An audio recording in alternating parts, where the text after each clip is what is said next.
जय श्री कृष्ण। अब सुनिए आगे का अध्याय। श्री सूत जी महाराज सौनकादि ऋषियों को ये महात्म्य सुनाकर अन्यत्र चले गए। उसके बाद एक समय नैमिषारण्य तीर्थ में ही जैमिनी मुनि अन्य मुनियों के साथ बैठे हुए थे।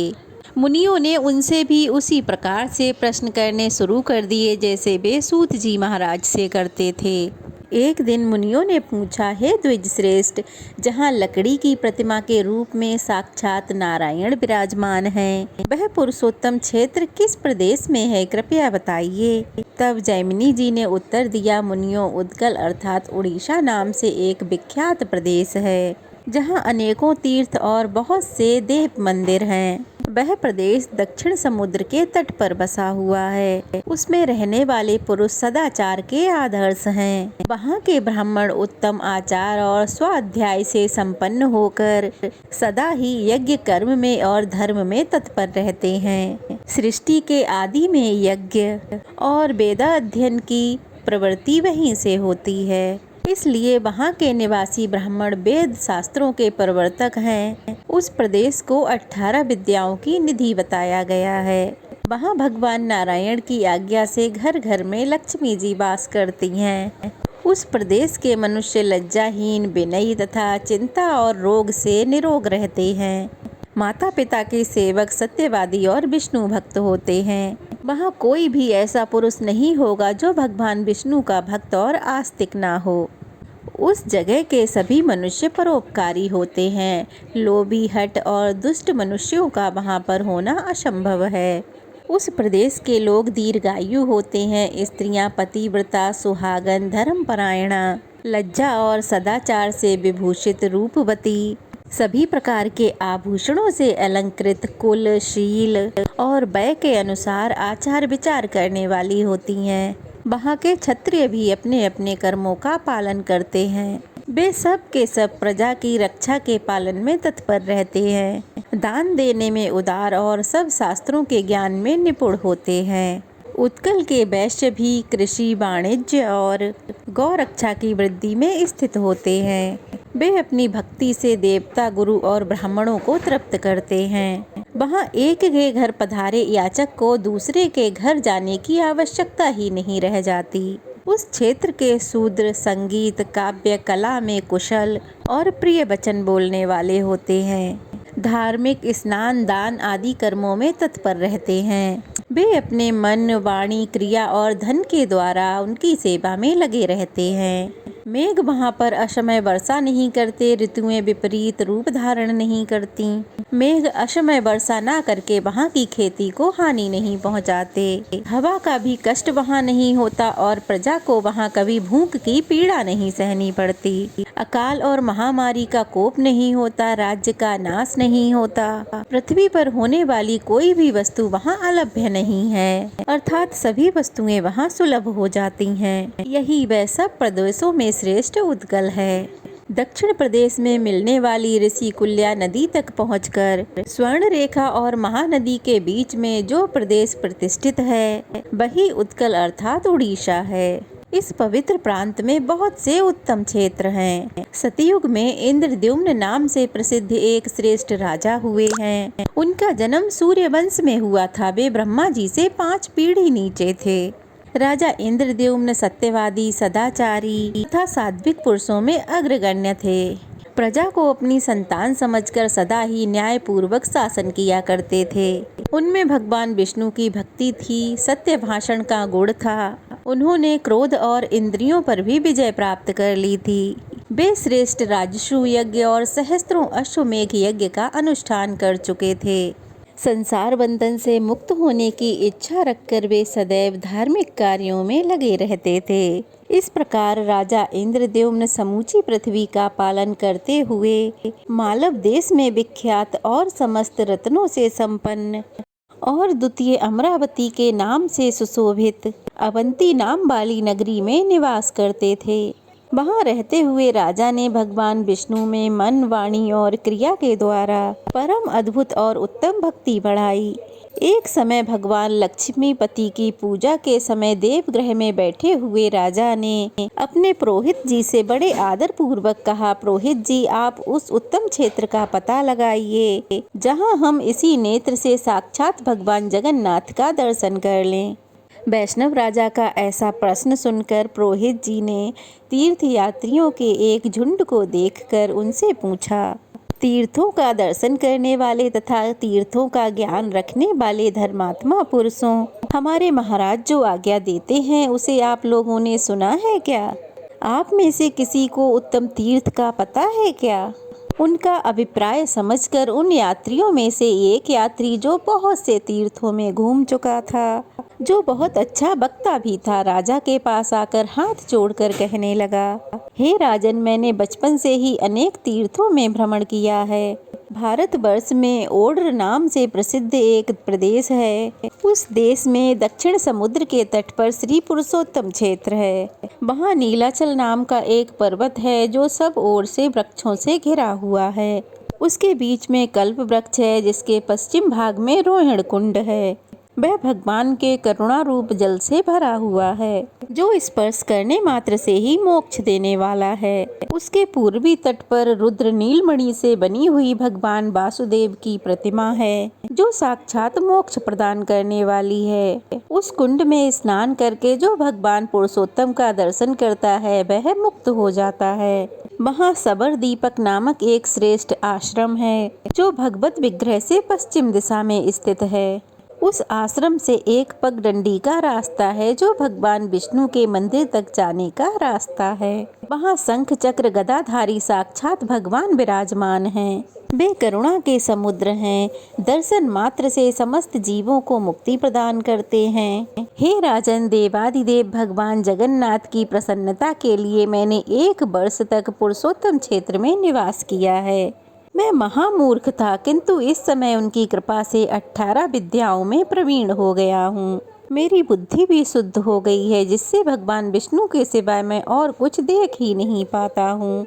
आप सदैव दृढ़ता पूर्वक उत्तम विष्णु भक्ति का पालन करने वाले भक्त हैं, इसीलिए इस समय मैं आपके पास आया हूँ। मैं आपसे इस समय धन या भूमि नहीं मांगता। मैं तो बस केवल इतना ही कहता हूँ कि मेरी इस बात को झूठ ना मानकर पुरुषोत्तम क्षेत्र में निवास करने वाले भगवान लक्ष्मीपति का आप भजन कीजिए। ऐसा कहकर वह जटाधारी यात्री सबके देखते ही देखते शीघ्र ही अंतर्ध्यान हो गया। इससे राजा को बड़ा आश्चर्य हुआ। वे व्याकुल होकर पुरोहित जी से बोले, हे पुरोहित जी, यह अलौकिक वृतांत अलौकिक पुरुष से ही सुना गया है। अब मेरी बुद्धि जहाँ भगवान गदाधर विद्यमान है वहाँ जाने के लिए उतावली हो रही है। हे द्विज श्रेष्ठ, मेरे धर्म अर्थ काम एक दूसरे के अनुकूल रहकर सदा आपके अधीन रहे हैं। आपके प्रसाद से मैंने त्रिवर्ग का साधन तो कर लिया। यदि आप भगवत दर्शन के इस कार्य में मेरे साथ चलेंगे तो मैं चारों पुरुषार्थों को भी प्राप्त कर लूँगा। राजा की बात सुनकर पुरोहित जी कहने लगे, राजन, मैं ऐसा प्रयास करूंगा सहायकों सहित हम सब वहां उस प्रदेश में चलकर बस जाएं। जन्म की सफलता भला इससे बढ़कर और क्या हो सकती है कि साक्षात भगवान लक्ष्मीपति का दर्शन कर लिया जाए। इस समय मेरा छोटा भाई विद्यापति सभी देशों में घूमने वाले दूतों के साथ वहां जाएगा और जगन्नाथ जी के दर्शन करने के बाद उस पर्वत पर सैनिकों के ठहरने योग्य जगह का पता लगा लेगा। फिर वह सारा समाचार हमें बता देगा। इससे हम लोगों का ही कल्याण होगा। पुरोहित की बात सुनकर राजा इंद्रद्युम्न ने कहा, बहुत अच्छा, अब मैं भगवान के पास जाकर उस प्रदेश में ही बसूंगा। ऐसा कहकर राजा ने प्रसन्नता पूर्वक अंतःपुर में प्रवेश किया और पुरोहित जी ने उन सब यात्रियों को यथा योग्य सम्मान देकर अपने अपने स्थानों पर भेज दिया। फिर अपने भाई को ब्राह्मणों से स्वस्ति वाचन कराकर शुभ मुहूर्त में भेजा। फिर विद्यापति ने भी विश्वसनीय पुरुषों के साथ पुष्प जड़ित रथ पे बैठकर वहां से प्रस्थान किया। उसने रथ में बैठे बैठे सोचा, अहो मेरा जन्म तो सफल हो गया। मेरी रात्रि मंगलमय प्रभात का दर्शन कराने वाली होगी, क्योंकि मैं भगवान के उस मुखार बिंद का दर्शन करूंगा जो सभी पापों से दूर कराने वाला है। श्रवण मनन अथवा साधकों से निरंतर प्रयत्न करने वाले साधक जिन्हें अपने हृदय के मध्य विराजमान देखते हैं, उन्हीं भगवान चक्रपाणि को आज मैं नीलाचल के शिखर पर साक्षात शरीर धारण किए देखूंगा, जो शरीर बंधन का नाश करने वाले हैं। श्रुति, स्मृति, इतिहास और पुराण के वर्णन द्वारा जिनके स्वरूप का वर्णन करना असंभव है, उन्हीं भगवान लक्ष्मीपति का कभी न दिखाई देने वाले भगवान का दर्शन करके आज मैं भव सागर से पार हो जाऊंगा, जिनके नाम स्मरण कीर्तन करने मात्र से ही मनुष्यों के सभी पापों का संहार हो जाता है। उन्हीं नीलगिरी निवासी भगवान का आज मैं प्रत्यक्ष दर्शन करूंगा, जिनके रोम रोम में असंख्य ब्रह्मांडों की मालाएं हैं, जिनके सहस्त्रों मस्तक, चरण और नेत्र हैं, जिनकी निश्वास वायु से संपूर्ण वेदों की राशि प्रकट हुई है और जो सब प्रपंचों के स्वामी हैं। इन्हीं पुराण पुरुष भगवान विष्णु की मैं शरण लेता हूँ। अहो मेरा कैसा भाग्य है कि इन्हीं चरण चक्षुओं से मैं भगवान नारायण का साक्षात दर्शन करूँगा। इसी सोच विचार में लगे हुए ब्राह्मण को इतनी लंबी दूरी तय करने का पता ही नहीं चला। मार्ग में मिले अनेकों वन पर्वतों को देखते हुए वे सूर्यास्त के समय पवित्र नदी के तट पर जा पहुँचे। उन्होंने रथ से उतरकर विधि पूर्वक कर्म किया और साय संध्या करके और भगवान मधुसूदन का ध्यान किया। इसके बाद रथ पर बैठे उन्होंने रात बिताई। प्रातः काल होते ही शीघ्र ही उन्होंने महानदी को पार किया। फिर प्रातःकालीन कर्म को समाप्त करके रथ पर आरूढ़ होकर गोविंद का चिंतन करते हुए आगे को प्रस्थान किया।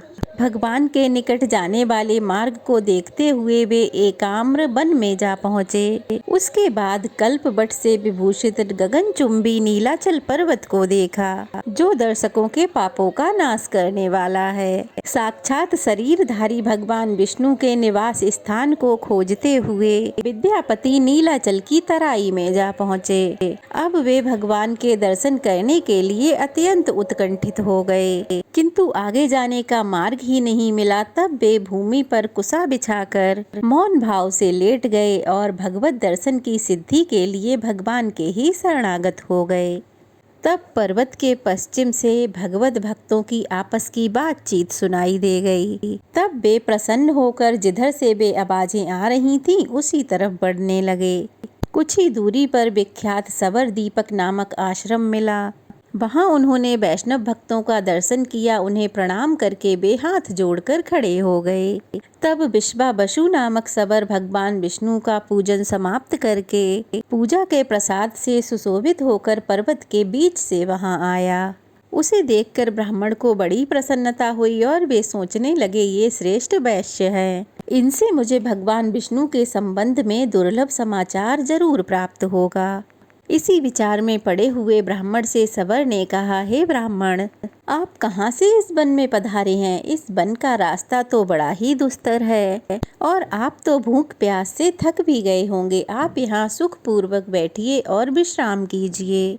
ऐसा कह के विश्वावसु सबर ने ब्राह्मण के लिए पाद्य, आसन और अर्घ प्रदान किया और फिर विनय वाणी में पूछा, हे विप्रवर, आप फलाहार करेंगे या तैयार की हुई रसोई?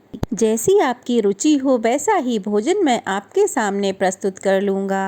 अहो, आज तो मेरा जीवन सफल हो गया, क्योंकि आप भगवान विष्णु के दूसरे रूप की तरह मेरे घर पधारे हैं।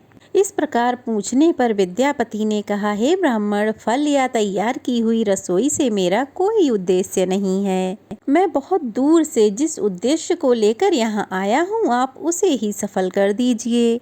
मैं अवंतीपुरी के निवासी महाराज इंद्रद्युम्न का पुरोहित हूँ और भगवान के दर्शन करने की इच्छा से यहाँ आया हूँ। राजा ने मुझे यहाँ निवास करने वाले नील माधव श्री हरि का दर्शन करने के लिए भेजा है। दर्शन करके जब तक मैं यहाँ का समाचार राजा को नहीं पहुँचा दूंगा, तब तक राजा जी निराहार ही रहेंगे। इसलिए आप जल्द से जल्द मुझे भगवान विष्णु का दर्शन करवाइए। जय श्री कृष्णा। आज की कथा यहीं समाप्त हुई। इससे आगे का वृतांत जानने के लिए आप सब अगला अध्याय जरूर सुनिएगा। आज की कथा कैसी लगी कमेंट बॉक्स में बताइएगा। अच्छी लगी हो तो वीडियो को लाइक करके शेयर करें और अगर नए हैं तो प्लीज़ चैनल को सब्सक्राइब करें। राधे राधे।